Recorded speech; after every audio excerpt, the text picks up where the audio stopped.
Yo, what's up people? Apa kabar? Gimana hari ini? Kembali lagi di channel kesayangan kalian, Praditya Vlog. Jadi gini bro, di video ini aku pengen sharing-sharing dan kasih tips, trik ataupun cara supaya kalian bisa kerja ke luar negeri. By the way, dulu aku kerja di Dubai. Jadi kalau Dubai itu kalian lihat di Google, itu adalah bagian dari negara Uni Emirat Arab, masih di area Timur Tengah sana, selama kurang lebih 7 tahun teman-teman. Jadi bukan waktu yang sebentar menurutku. Nah, jadi pantengin terus video ini supaya kalian dapat tips ataupun gimana sih persiapannya, dan kalian bisa segera menjemput impian kalian bekerja di luar negeri. Langsung aja kita masuk videonya. So, waktu dulu aku pertama ke luar negeri teman-teman, sebelumnya waktu masih di Indonesia nih ya, dulu yang aku lakuin pertama kali itu adalah memahami diri sendiri dulu. Nah, maksudnya gimana?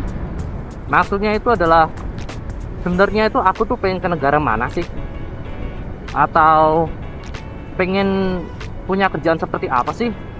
Nah, setelah kalian tahu nih mau kemana, lalu kalian pengen pekerjaan seperti apa, baru deh kalian cari informasi kan.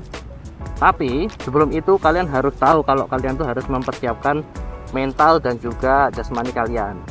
Ingat, kerja di luar negeri itu lebih keras daripada kerja di negara sendiri teman-teman ya, karena persaingan begitu ketat, kompetisi juga ketat banget, dan besar kemungkinan kalau kalian bakal ketemu dengan orang-orang yang punya background yang berbeda-beda, mungkin juga dari negara yang berbeda-beda. Jadi dari rumah atau dari Indonesia, kalian harus tahu nih kemampuan kalian tuh apa sih, kelebihan kalian apa, kelemahan kalian apa, baru deh mulai persiapan jasmani dan rohani. Yang penting siapkan mental teman-teman, oke? Bulatkan tekad kalau kalian sudah tahu tujuan mana yang akan kalian tuju atau negara mana yang akan kalian tuju. Setelah itu kalian langsung aja nih cari informasi soal penyalur atau agen yang bisa membantu kalian dalam proses mendapatkan pekerjaan tersebut. Memang banyak orang bisa dapat kerjaan secara langsung dengan cara mungkin apply mandiri. Maksudnya itu adalah melamar secara pribadi ke perusahaan yang ada di negara tujuan. Tapi bagi kalian atau teman-teman semua yang memang saat ini masih kebingungan gimana sih caranya atau tidak punya informasi soal itu, agen atau LPK itu bisa sangat membantu teman-teman. Jadi kalian harus cari pihak-pihak ketiga yang dapat membantu kalian. Tapi ingat nih, kalian harus tahu apakah agen atau LPK tersebut kredibel. Maksudnya itu terpercaya ya. Salah satu cara yang bisa kalian gunakan untuk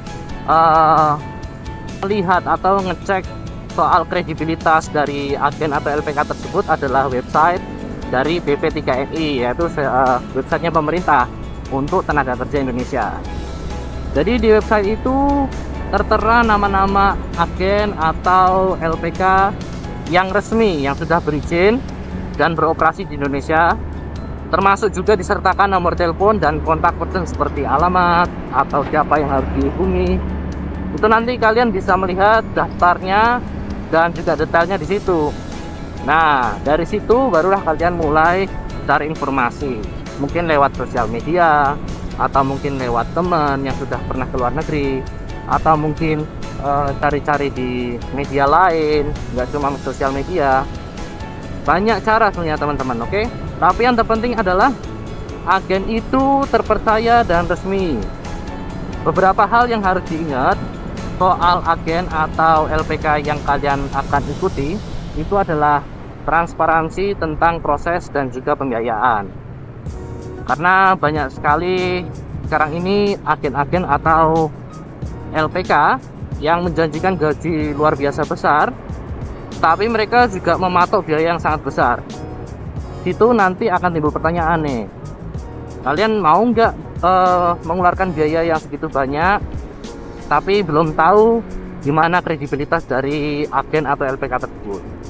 Untuk itu kalian harus cari info dulu, lakukan sedikit riset sebelum kalian memutuskan mau ikut LPK atau agen yang mana nih. Kalau sudah kalian sudah memutuskan nih ceritanya, kalian mulai deh ambil tindakan atau action langsung. Kalian mulai datang ke tempatnya, lalu tanya-tanya soal prosesnya. Transparansi itu nanti nggak cuma soal biaya ya teman-teman, tapi juga soal proses perekrutan. Jadi kalian harus memastikan kalau agen atau LPK tersebut itu punya transparansi atau memberitahukan segala sesuatu yang terjadi kepada kalian, karena itu juga tanggung jawab dia sebagai penyalur dan itu hak kalian sebagai pelamar. Jadi jangan sampai salah kaprah. Kalau misalnya ada agen atau LPK yang segala sesuatunya itu mereka keep sendiri gitu, jadi kalian tidak tahu menahu tentang proses perekrutan, itu sebenarnya patut dicurigai teman-teman. Ingat, jangan tergiur gaji yang banyak dan proses yang cepat. Yang terpenting adalah transparansi pada saat proses perekrutan, pembiayaan, dan juga masalah komunikasi antara kalian sama agen. Itu, jadi kalian ngerti nih, oh sekarang prosesnya ini, besok prosesnya ini, itu kalian tahu teman-teman. Oke. Selanjutnya, kalau kalian sudah memutuskan di mana, sudah tahu negara apa, kalian sudah mulai mengikuti LPK tersebut, kalian harus mulai mempersiapkan dana atau support keuangan untuk kalian berangkat teman-teman. Bagi kebanyakan orang ya, termasuk aku sendiri, hal itu sebenarnya tuh nggak mudah, karena banyak orang itu yang startnya dari minus ya teman-teman ya, bukan dari nol lagi. Bahkan kalian harus berutang dulu untuk bisa berangkat kerja ke luar negeri. Dan itu nggak cuma kamu aja, aku juga dulu begitu. Tapi dengan berjalannya waktu dan aku ikut LPK atau agen yang tepat, semua itu nanti bisa terukur dan bisa diperhitungkan.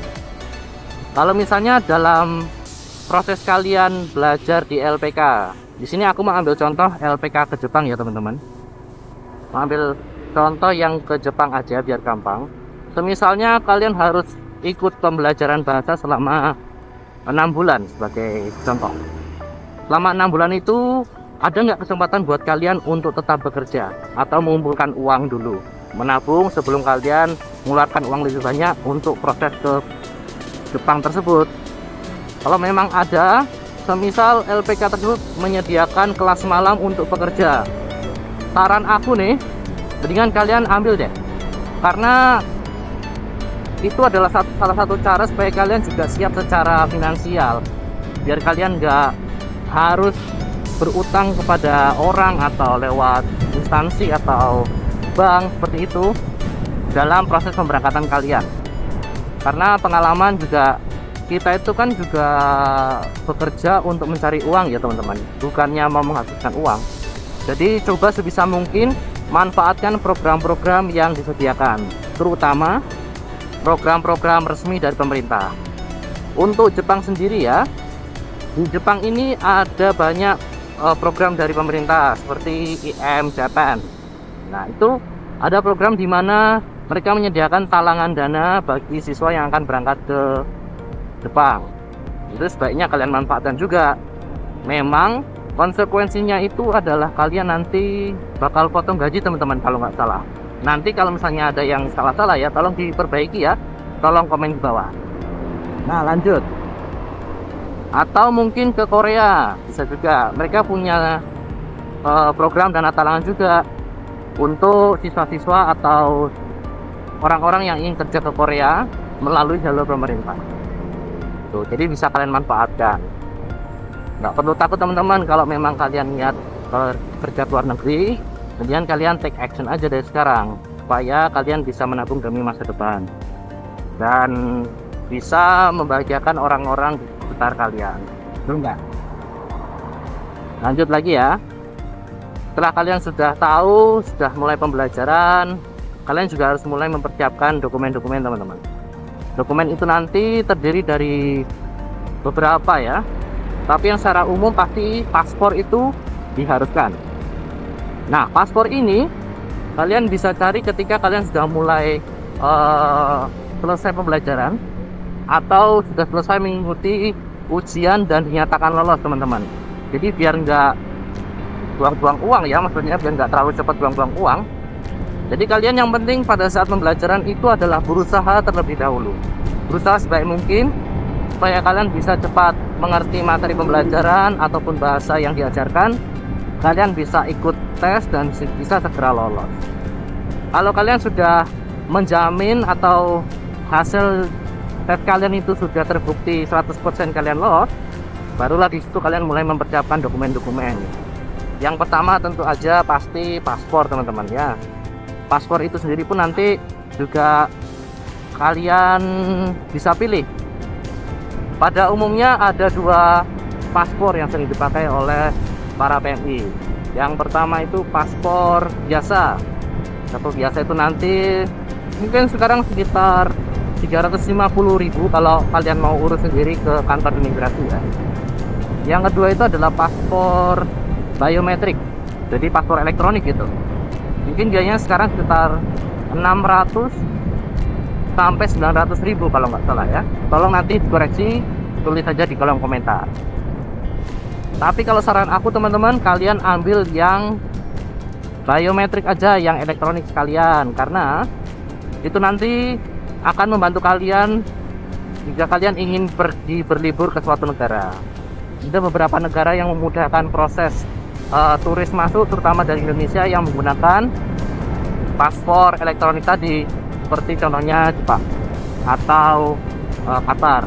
Itu juga memudahkan, mereka sangat memudahkan bagi kalian yang punya paspor elektronik.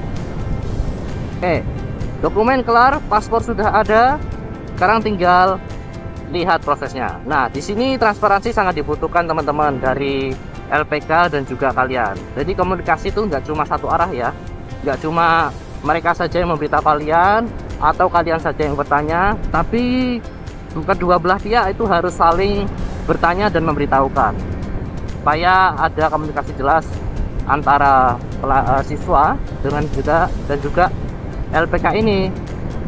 Tuh, termasuk juga dana yang dibutuhkan atau paling nggak estimasi biaya yang dibutuhkan lah, supaya kalian tuh juga bisa siap-siap, rencana kalian terukur dan kalian bisa atur tenggat waktu sampai kalian berangkat ke negara tujuan kalian.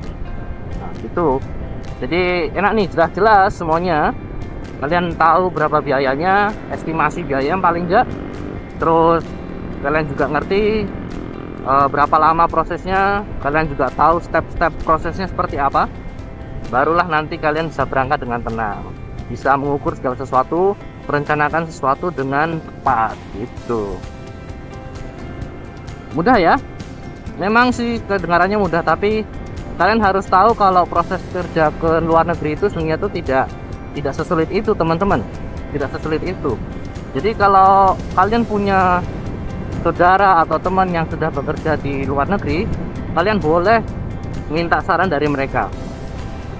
Segi informasi atau mungkin koneksi atau mungkin jalur-jalurnya atau gimana sih cara cari dokumennya, itu kalian bisa tanya ke mereka yang sudah berpengalaman.